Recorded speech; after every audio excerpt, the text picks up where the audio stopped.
Hello everyone. For the longest time now, you've been asking me in stream to have a GCROCK build library where I have a video, you can go to it and you can see any build that I use when you're watching me live. So that's what this video is today. There's no gameplay or anything like that around the build. It's not specifically a build video where we're going in depth with them, but I'm going to show you every single build that I use that you're likely to see me live in stream with. And when you ask me the question, there can be a command that will bring you to this video and you can see a quick review of the build and what it's used for. There'll be timestamps down below in the video description, so you can just go to the description as well and just click on the specific build you are looking for. Let's get into this. We are going to start with one of my favorites. It is probably my most talked about build in the streams, and it is the blue striker build. This is great. I always say it's great for new starters on the game just reaching level 40, but I still use it to this day quite a lot myself because it's just genuinely a very easy build to use on tough content like heroic or open world. It can also be used in legendary group play as well, although I do aim for different builds for that, but this can be used for that. It's an all-around build, great for new players or just players that like to have relaxing gameplay. Now, the assault rifle doesn't really matter. I go to St. Elmo's, use whatever assault rifle you want. Secondary and sidearm, ignore them, place what you want. The specialization is gunner because this gives you 10% armor on kill, and it ties in with the chest piece that we're using, which is a palisade chest piece, and we've got the 10% armor on kill from the chest, making it 20 with a specialization. Armor core, crit chance, crit damage mod, and obliterate there on the chest as well. The memento backpack, memento exotic backpack, I got a crit damage mod on that, and there's 4-piece striker. We got the mask, gloves, knees, and holster. 3 of the striker pieces there. I've got blue core with critical hit damage on. You can see a crit damage mod on that as well, and then 1 striker piece will have the weapon damage core with critical hit damage. Now, what that build equates to is a 6 skill tier Crusader shield, which offers a ton for survivability. You can run whatever other skill you want with that. But yeah, 6 skill tiers on the shield, and then your damage that you're getting out of the build is from the 2 red cores and the striker stacking bonus. It does pack a punch once fully charged, and it gives a tremendous amount of survivability. The crit chance is quite low on the build once you put this together, but you can amend that yourself. You can take crit damage off for more chance if you want to through the mods. Next up is the one-shot hot shot build. There's probably much better ways of doing this now. It's not a build I use regular. I'm including it though because on 5 times XP events, when we are farming a lot of XP and doing open world, quite often we'll throw this on to speed up the process. You get a headshot and you can keep on shooting at bodies or whatever to keep on getting easy kills. So for this, it's the sharpshooter specialization because it's a sniper build. I'm running the M700 carbon. A lot of people say to go to white death instead. Damage target out of cover as a 3rd attribute, determined there to do what determined does. Secondary and sidearm, again, doesn't matter, throw what you want on there. Then we've got 4 pieces of hot shot on the mask, gloves, knees, and holster. They are all rolled the same. They all roll to weapon damage and headshot damage. The chest piece is a Walker Harrison Co. chain killer, weapon damage, headshot damage, handling with perfect headhunter. And then the backpack is an Aroldi backpack, which gives us marksman rifle damage, which got weapon damage, weapon handling, and headshot damage, and that's got the vigilance talent on it. The 3 mods on the build are headshot damage mods. You can go over whatever skills that you want, and yeah, I mainly use this build when I'm farming ×3 or ×5 XP events, open world farming, just really speeding up the process of getting those watch levels. Sticking with one-shot builds, this is another one that I use. I'll use this more regular than the sniper version, and I've used this for heroic missions before, just for a little bit of fun. I put it together a couple of seasons ago, and it's still something I throw on every now and then up to today, especially when people jump in your group and they're using one-shot builds. Sometimes it can get a little bit annoying, right? They're robbing all the kills. So I normally have this for that occasion. People jump in with one-shot builds. I'll throw this on so I can just compete, if anything else, and I think it's more fun to use than the sniper version. It's doesn't hit as hard as it's a rifle version. So for this one, we've got the sharpshooter again, and the weapon of choice this time in the primary slot is the 1886. It's got damage target at cover as the third attribute there, and determined again, same reason as it was for the sniper build. Again, secondary sidearm, doesn't matter there, go with what you want. And for this build, we're using 2 pieces of breaking points on the mask and the holster. Both breaking point are going to have weapon damage and headshot damage on. Look how badly that is rolled. But yeah, and then we're going to have the chest piece here. I was trying to get a perfect chest piece. It's a Habsburg one for the headshot damage, and you want weapon damage, handling, and headshot damage on it with with Headhunter. However, that is such a unicorn. Good luck with that. I've got health on mine instead of the handling, but this one will do. The backpack is a Providence backpack with weapon damage, headshot damage, weapon handling, and vigilance.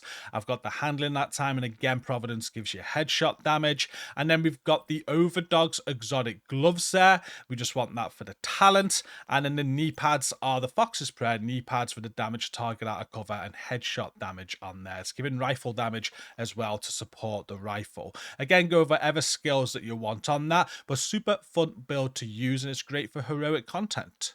I'm now going to show you 2 builds that I love using for legendary content. Not solo, but in group play. I love a hard-hitting all-red glass cannon build, and this is the one I used for years on screen now. I've kind of adjusted the gloves from time to time. There's different gloves I'd use with this. But yeah, until recently, I found another build, which I'm going to show you after this one. But this hits like a truck and makes legendaries easy when you got the right setup. I have the gunner specialization mainly for rate of fire, but also the Banshee Pulse. The Banshee Pulse in legendary is OP. If you're not going to use that, then maybe you can switch up the specialization to whatever you want. I go with my favorite AR, the St. Elmo's, but again, any AR is good. Use what you want. Don't worry about the secondary or sidearm there. You can use what you want in those slots. The Paratrooper SVD is when I used to use the exotic rugged gloves. This is the best blind firing weapon in the game, and paired with the rugged gloves, you can just blind fire. It's so accurate. It was awesome. But I don't use them on this build anymore, so I could switch that out for something else if I wanted to, but I haven't done. Now, the build itself, this 4-piece striker. We've got the mask, we've got the backpack, we've got the knee pads, and we've got the holster there. All pieces are going to have weapon damage and crit damage on, and all the mods on the build as well will be crit damage. And then for the chest piece, I've gone a Cheska chest piece for the crit hit chance, and I've got chance damage rolled on with glass cannon on the chest piece talent there. And then the gloves are the exotic gloves. Now, I like these because when you lose your armor, you get that smoke screen and you get your armor back, which is great. It adds some survivability to the build and enables you to keep firing for longer, so you get more sustained damage with these. However, the Overdogs work very well in this slot as well. Sometimes I'll use the Overdogs, sometimes the Exodus, and sometimes even the rugged gloves if I fancy doing that, because the blind firing is quite fun also. So the gloves is where you can really switch it up a bit. You can take glass cannon off as well if you want to and go obliterate. You could also switch this round to go 4-piece striker with the chest if you want to. There's loads you can do, but this is how I do it, and this is the build I use in my streams when I'm doing legendary content. Or should I say used to use, because I've recently switched to this one. We got the big Alejandro exotic LMG recently in a season, and I wanted to make LMGs work, and I hate using LMGs, and I wanted a build where I could enjoy an LMG. I hate the suppression that it does, where it suppresses a target. It's not normally great at range with an LMG. There's so much I didn't like about it, and then someone said throw on a Negotiator dilemma build. Since I've done that, I've not been able to come away from it. This is insanely fun to use. You probably see me a lot a time in stream using this on legendary content, so you're always asking what it is. This is what it is. Again, it's the gunner specialization for the rate of fire and the Banshee Pulse. As I said with the previous build, if you don't use a Banshee, go with whatever you want there. And I'm using the exotic blue screen as my main. You know what this does. We've got damage to armor as the third attribute there. You could go, there is a shout for critical hit chance instead of damage to armor if you wanted to do that. But I've got damage to armor on this one, and the blue screen I think is just the best LMG in the game at this point. I really enjoy it. I switched my Alejandro out for this and never went back. Again, the sidearm and the secondary, don't worry about that, whatever you want. And the build is very similar to what I just shown you, but it's Negotiator Dilemma instead. So we've got a mask, backpack, knees, and holster. They are all Negotiator Dilemma, and they've all got weapon damage and crit damage on them. I've got crit damage mods in all of my mod slots as well. The chest piece is the same Cheska glass cannon chest piece I used on the other build. And then the gloves on this one, I go with the overdogs, but again, there's a case for the Exodus if you want them. Not too sure how the rugged gloves would work with the LMG. Don't think they would work that well. So the rugged gloves probably not on this build, but Exodus or overdogs will work absolutely fine. And again, this is used for legendary content in group play of our strategies. We rinse through the ads very, very quickly with builds like this. Next up is my Incursion DPS build. I'll only ever throw this on when I'm doing Paradise Lost, and I'll use it pretty much all the way up to the Lovebirds fight.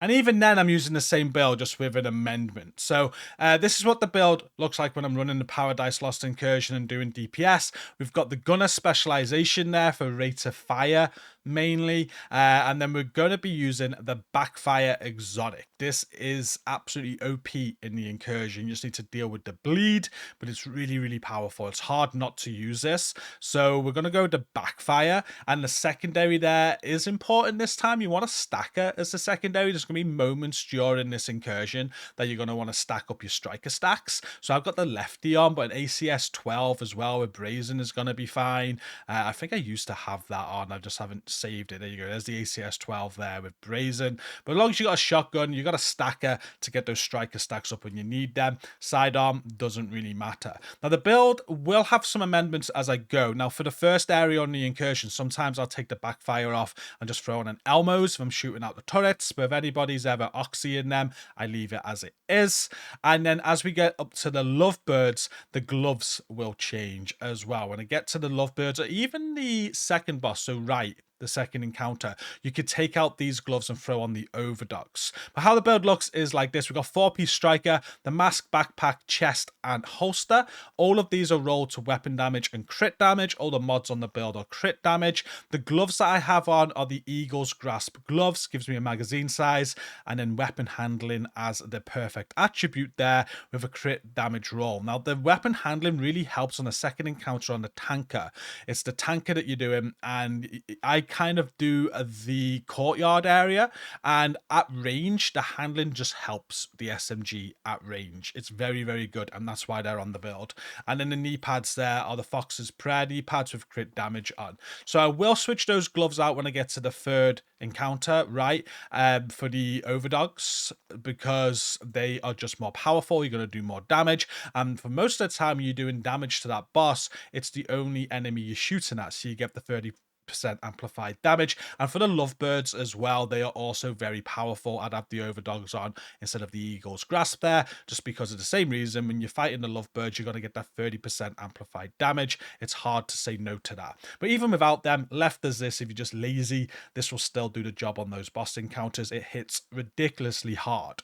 And the next build I've got for you is my Master Mission build, my solo Master Mission build to be more specific. I used to use my Blue Striker, I still do, for when I'm doing Master Climax missions on the Division 2 in a group, and I did use it for solo when I tried to take them on solo, but some of them got quite difficult more recently, and I wanted to put together something different, and this is what I came up with. So this will still work on Master difficulty in a group. I'll probably go Blue Striker over this though, although this will be far more comfortable. But when you're in a group, you have more backups to get you up if you make mistakes and things like that. But when I'm doing solo Master missions, so far, nothing comes close to how good this is. It makes them feel so easy. You got so much protection from elites on this build, and it's still putting out some decent damage. You can go through those Master missions on solo. Once you got used to them, they become a breeze. So how I set this up is the survivalist specialization, the crossbow, because that gives you protection from elites. I go to St. Elmo's again because that's my preferred weapon, but you can go with whatever weapon you prefer,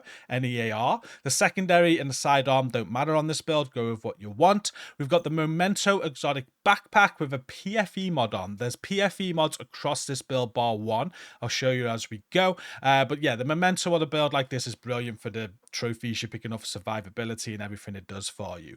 The mask I've gone with here is the Chill Out mask, and it's got a roll of crit damage on it. You can see I've got 2 protection from elites mods on this. Now, this is why we're using the chill out to get the 2 extra, well, the extra mod slot, making it 2 mod slots. If you don't have the chill out mask like this, then don't worry too much about it. You can just throw on a normal Gila Guard mask and it'll still be fine. You'll just have the 1 protection from elites mods, but then at least you could go crit chance and crit damage on it, I guess. But if you've got the chill out like that, go for the chill out.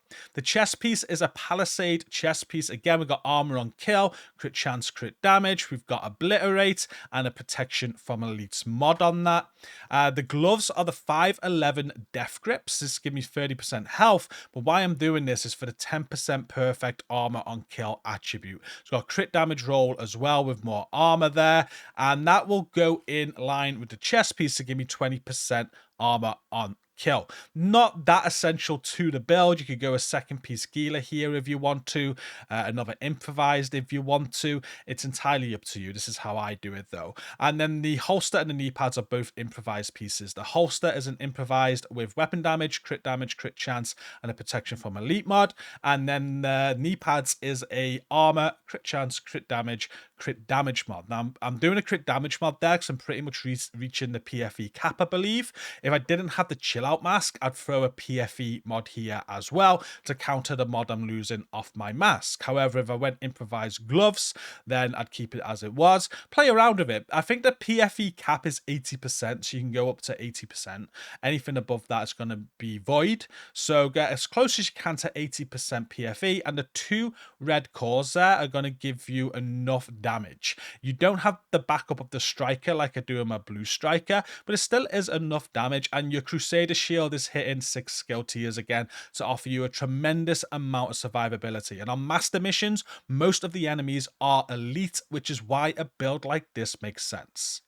And this now is the final build before I move on to my set of raid builds that I use. It is the Refactor build. This is another most requested build in stream. Lady Rock will run this for me most of the time. I actually never run this, but the amount of people that ask what build is Lady Rock running, this is it. This is how she runs it as well. I set her build up for her and it's absolutely brilliant. We mainly use it for legendary content. It can be used for any content though, but on a legendary, this build for me is an absolute must if someone has it to run. Now, it's the technician specialization for the skill tier alone. You can see I've got 1 blue core on a refactor piece there, so that technician counters that blue core. If you've got all skill tiers here, you could potentially switch up your specialization to something else, whatever you want. We run the Scorpio for obvious reasons to debuff the enemy. They'll just be proccing the Scorpio buffs on them all the time. Secondary I've put as the mechanical animal and sidearm there, TDI custom. They're not really that important. You can do whatever you want. The idea of the mechanical animal is potentially getting a kill to put yourself on overcharge maybe, but I don't know. Scorpio, even with the Scorpio, you could go with whatever you want. These aren't really the most important part of this build, but it's what we run. Now, as for the build, Refactor is using the mask, chest, gloves and knee pads, and every piece ideally you want to have skill tier and skill damage on it, and just use skill haste mods wherever there's mod slots. You can see on the knee pads I do have armor with skill damage on because they come with blue cores as well, and I wanted skill damage over the armor and we had the technician to correct it, so that's why that's got armor there. But ideally that would be skill tier. It'd free up the specialization to something else if we wanted something. The holster is a wyvern holster, skill haste, skill damage, giving us more skill damage off the wyvern as well. And the backpack, which is the cornerstone of the build, is the exotic birdies quick fix pack. It gives you skill haste and repair skills, but the most important thing about this is how quick it can get players up, and it's why we love the build so much. So we've got the assault turret and striker drone on. How this build works, you probably know. Whoever's using it will throw the skills out. They'll be doing damage to enemies, which will be healing your squad. But if your squad goes down, as a Birdie's backpack refactor person, you can get them up practically instantly. Even if they go hard down, it takes a matter of a second or two to revive them. And on legendary content, when you really want to push the content and push the spawns, mistakes will happen, and this just enables you to make as many mistakes as you want to in theory, because the birdies is going to have your back and get all the revives you need, so you can keep the push on and you can keep the sustained fire on much quicker. And that's how we run this build in our legendaries. We will ban anybody from reviving each other, just go for the kill, and the birdies refactor will have all the revives needed and the heals needed. Now, for the rest of the builds I'm about to show you, they are all the builds that I use for raids. So when you watch us do raids and doing all of our different roles, these are what we'll be using. We'll start with my glass cannon striker build, very similar to the legendary one that I've shown you. In fact, I could use that legendary one that I've shown you. The only reason I've got this set up like this is because on my raid character, I have a lot of different variants of striker, and this one was just the easiest to have without making too many changes. So very standard striker build. We've got 4 pieces of striker there, all weapon damage, crit damage mod as well. We've got the Cheska glass cannon chest piece with crit chance, crit damage, and glass cannon. We've got the Fox's Prayer knee pads with crit damage. I'll run whatever skills are required for the encounter on a raid. I always have the revive hive on. I've got the St. Elmo's and a grenade launcher specialization because of the damage that you get to targets that are cover for your group, but also the chance that you can survive an explosion, or the fact that you can actually survive an explosion every 60 seconds. Now, again, the reason this is set up like this is so we can switch it in and out depending on what I want to do. I've got a 4-piece striker version like this, where it's the chest, and we've got a Cheska holster in there with crit chance, crit damage on. I've got a coyote version of that build where we throw in the exotic coyote mask for team buffs. You can see I throw the striker knee pads in on that one with crit weapon damage and crit damage on, rather.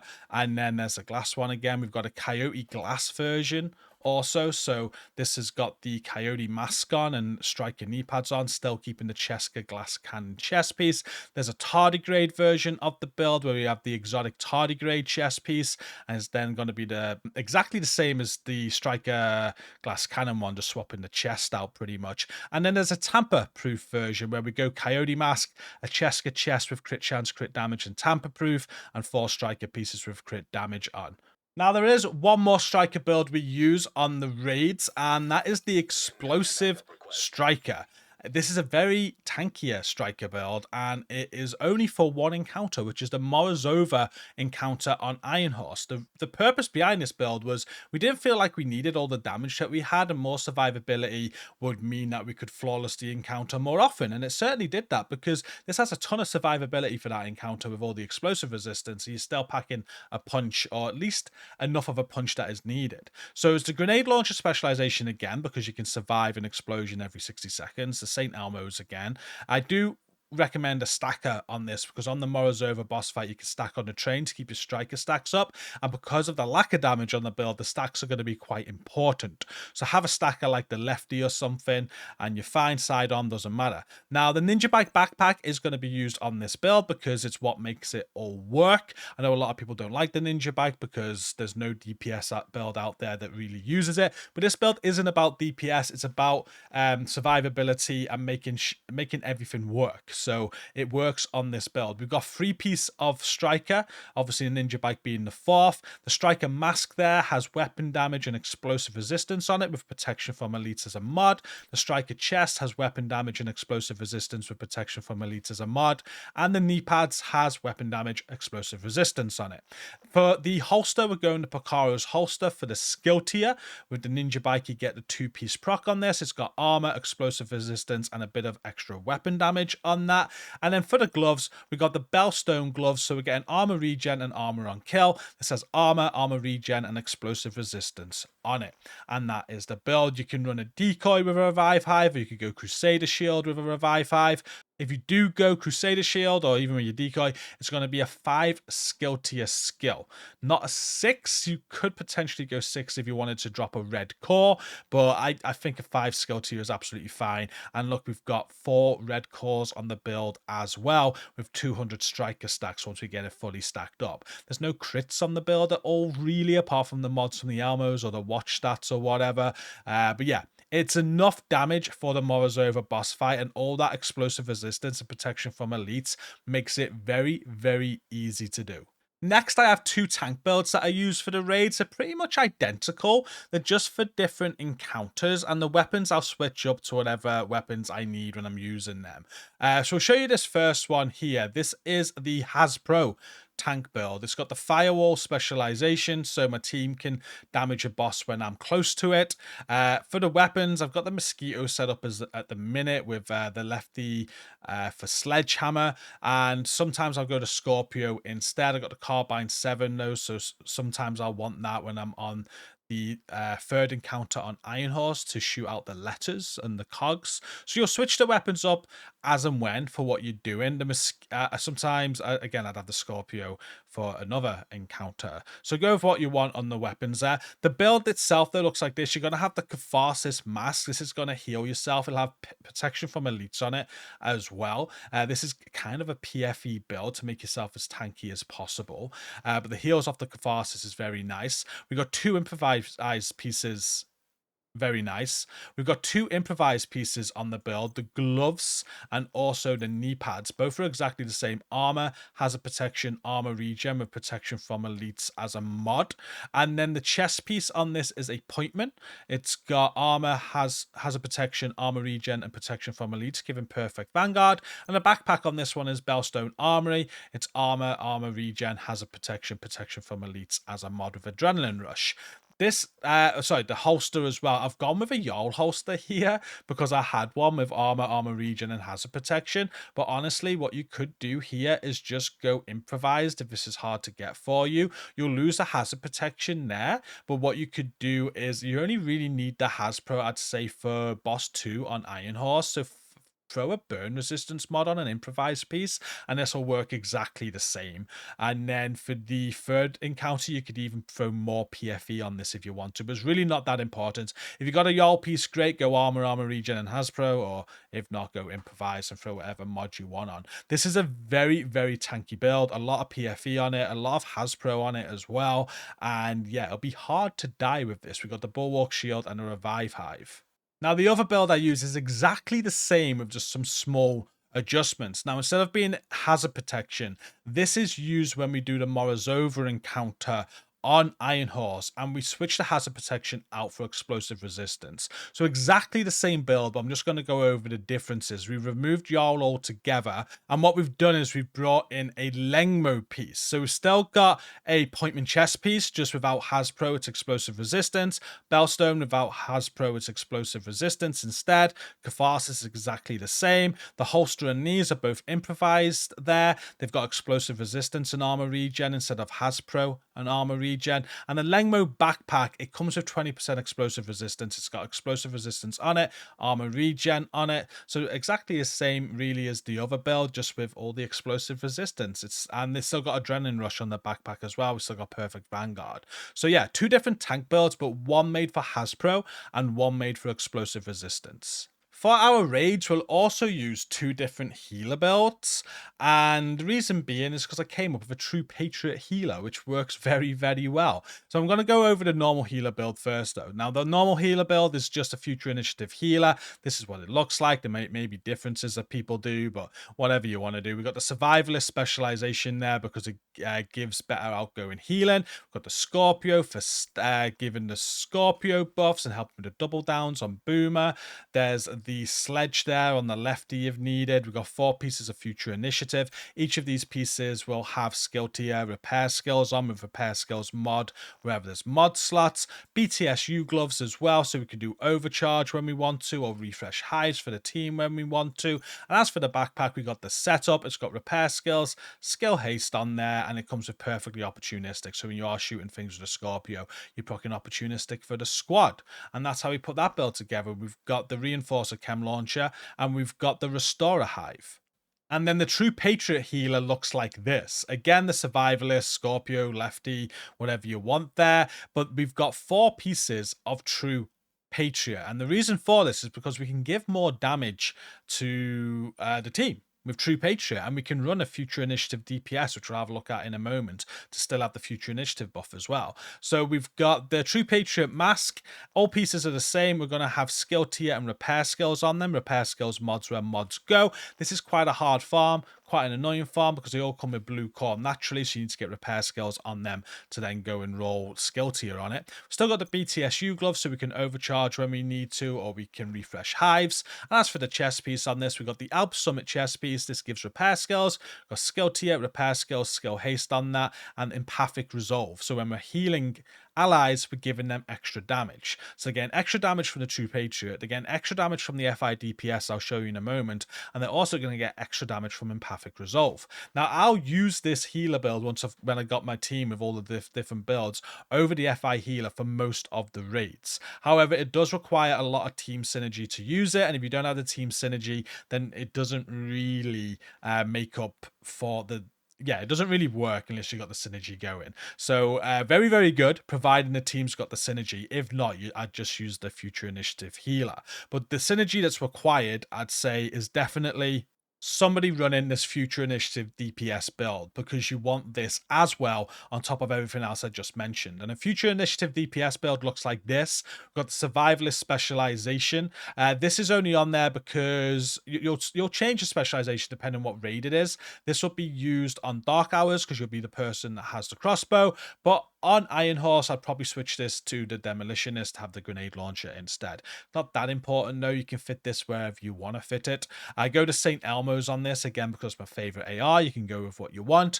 There's the Coyote's exotic mask there for team buffs. We've got a Grupo backpack with weapon damage, crit chance, crit damage, and vigilance. And then 4 pieces of Future Initiative. Again, this is going to be a little bit of a difficult farm because these normally come with skill tier. So you got to find them with crit damage on, so you can roll weapon damage. All 4 pieces of Future Initiative will be like this: weapon damage and crit damage, with crit damage mods wherever mods go. That'll be for the chest, gloves, knee pads, and holster. But your team will then be able to take advantage of the talent, which is ground control, and with the chest on as well, that increases it to 25% extra damage when your teammates are full armor. So you'll still be getting that damage buff from Future Initiative, which is very OP.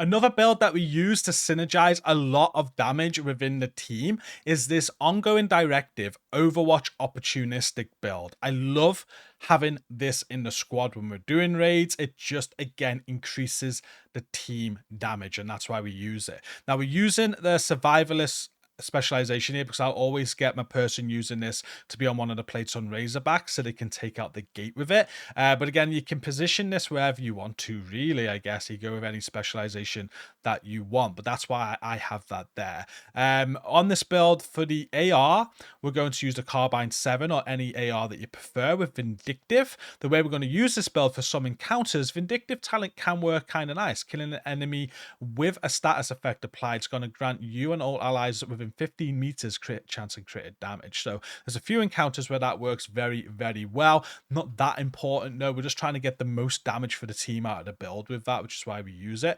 Scorpio definitely is a secondary, because when the healer can't focus the Scorpio, this person using this build can focus the Scorpio, and the healer's able to switch off the Scorpio for something else if they want to. So Scorpio works great on this. It's also great for ongoing Directive as well if you want to get the status on to start proccing ongoing Directive. Sidearm doesn't matter.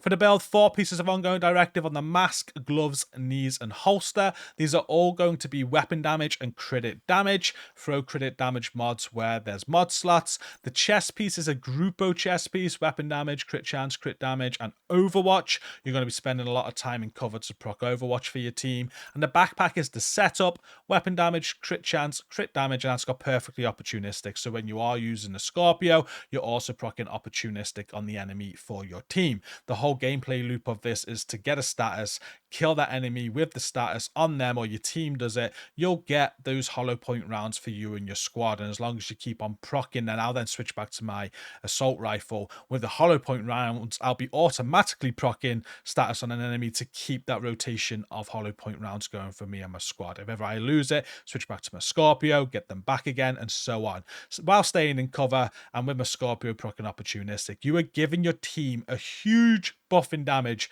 by using this build. The skills don't really matter. I don't know why I've got these set up like this. I must have been trying out VFX. I'd normally have a revive hive and a turret on as the skills. And now we've just got 2 more builds to go, which are kind of like encounter specific. I've got the drone killer build here. This is what we'll use to take out drones on dark hours when we get to the Razorback encounter. Loads of different ways to make your drone killer build. I used to like a red drone killer build, which was quite fun, but this is dead standard. We've got the survivalist specialization to take out the gate because we're going to be on a pad. I've got the Scorpio. People might want to use something different. I just use it to proc the enemies that come into my corner from my teammates so they can kill them easier. The other weapons don't matter there. There's 4-piece hardwired on the mask, backpack, knees, and holster. These are all going to be rolled to skill tier and skill damage, and I throw repair skills wherever I have a mod slot. The chest piece is a Wyvern chest piece, skill damage, and repair skills with glass cannon. Reason we're going glass cannon here is because I recommend this for anyone that's low on watch level or anything like that. To take out the drones on Razorback, you need a certain amount of skill damage, and if your team buffs aren't there, or if you're missing some watch levels or whatever, you're not got an optimized build, there's a chance you don't actually kill the drones. Glass cannon basically means you'll definitely kill those drones. If you don't kill the drones with glass cannon, then you really need to at least optimize the build a little bit in some way. The BTSU gloves are there as well, so I can overcharge if needed for the team or to get their hives back. So we've gone with that. We run a restorer hive, which is why we've got repair skills down. I'm going to be using that to refresh my jammer pulse every time I need it, and my team can get heals with the restorer hive also, as we don't run a healer on Razorback, and the jammer pulse is what we use to take out the drones. And finally, my Sniper Alley build. This is a more recent build that I put together. I never really used a Sniper Alley build until I started using one, and then I made it a necessity. And loads of people like this one because it's kind of like, I call it the easy Sniper Alley build. You don't actually need to oxidize the snipers because it's all built around skill duration. If you know Sniper Alley on Iron Horse, basically the snipers that will one-shot your team, they'll make you unconscious right away. And what you'll do is you'll fire a sticky before you jump down and open the door. That will trap the snipers inside the spawn point. You oxidize them, you get the key off them, makes it nice and easy. This build just means you don't even need to oxidize. As long as your team can hit all 4 switches within 1 minute, you'll be able to get the key off the snipers. But you can still oxy, so we do play for the oxy as well. And this is what the build looks like. I've got the glory days on there because people like to aim with the glory days and then fire the sticky. I don't really do that myself, but throwing that on there just for people that like to do that. Got the Scorpio, doesn't matter, sidearm, none of that matters really. The weapons don't matter at all on this build.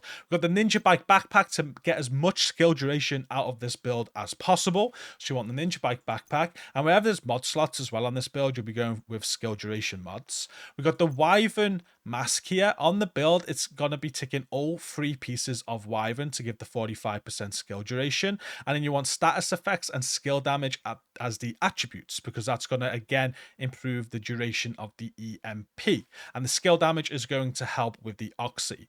The chest piece is an Alps chest piece here. It's not perfect, but 2 pieces of Alps gives 30% skill duration. We've got skill tier status effects and glass cannon. Glass cannon's helping the oxys. Ideally we want skill damage there instead of crit damage, but I haven't got the perfect chest piece.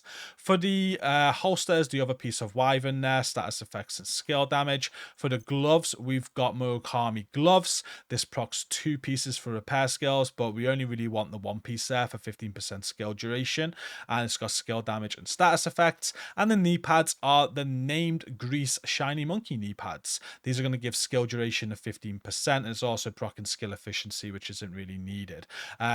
Maybe the skill efficiency does help the EMP a little bit, I'm not sure, but this has got skill tier, status effects, perfect attribute of 16%, and skill damage rolled onto that. All that equates to, if we click on the sticky EMP, which is what you'll be running, the duration of that is 61.6 seconds, which means when you fire that out on Sniper Alley, it's not going to disappear until over a minute. You've got a minute of that EMP lasting, which is more than enough time to get the mechanics done, but you've also got the oxidizer there as well to kill the snipers and still do it normal, where you're forced the key to drop. If you don't kill the snipers though, once you've done the 4 valves, the snipers die anyway, and the key drops without the gate dropping. So it's a good build. I call it the easy build. Some people call it the risky build. But yeah, just tons of duration on the EMP and oxidizers as well to kill the snipers if you want to. And that, everyone, is my GCROCK build library for everything that I currently use quite often, whether it's raids, legendaries, open world content, or whatever. I'm normally using one of those builds. Obviously, we play around and test with a load of builds every single season with new items and everything, but quite often I don't carry on using them, so we haven't included any of those today. More recently, there might have been like a sheriff build and things like that, but these are the builds. These builds, apart from the raid builds, these builds will be what I look to prototype next season with new prototype gear. I'm going to go my Blue Striker build first and go from there, probably go to my Negotiator Dilemma one after that. But with the raid builds, I think it's pointless doing them because they won't work in raids anyway. They're going to be normalized. But yeah, I'm quite excited to prototype some of these, and going forward we will be covering prototype builds. But these builds, as far as I'm concerned, will always be relevant with the way the system works, especially for new players going through the game not ready for prototype yet. So if this ever changes, I will redo another video. We'll get this updated as time goes by, so we'll keep my build library up to date. But finally, we've got a build video for you guys that do !build in the streams. I hope you like it. Yeah, I'm not looking for feedback or anything like that on these builds. If you're watching and you're thinking about posting feedback and ripping my builds apart, seeing what it is, these are what I use and what I'm comfortable with and what I get everything done with. So I'm very happy with them. Yeah, they're great. I love them, and these are just for you guys. So, like I said, so you know what I'm using in the streams. Don't forget to like though and subscribe if you're new here. And thank you for watching. Until next time, take care.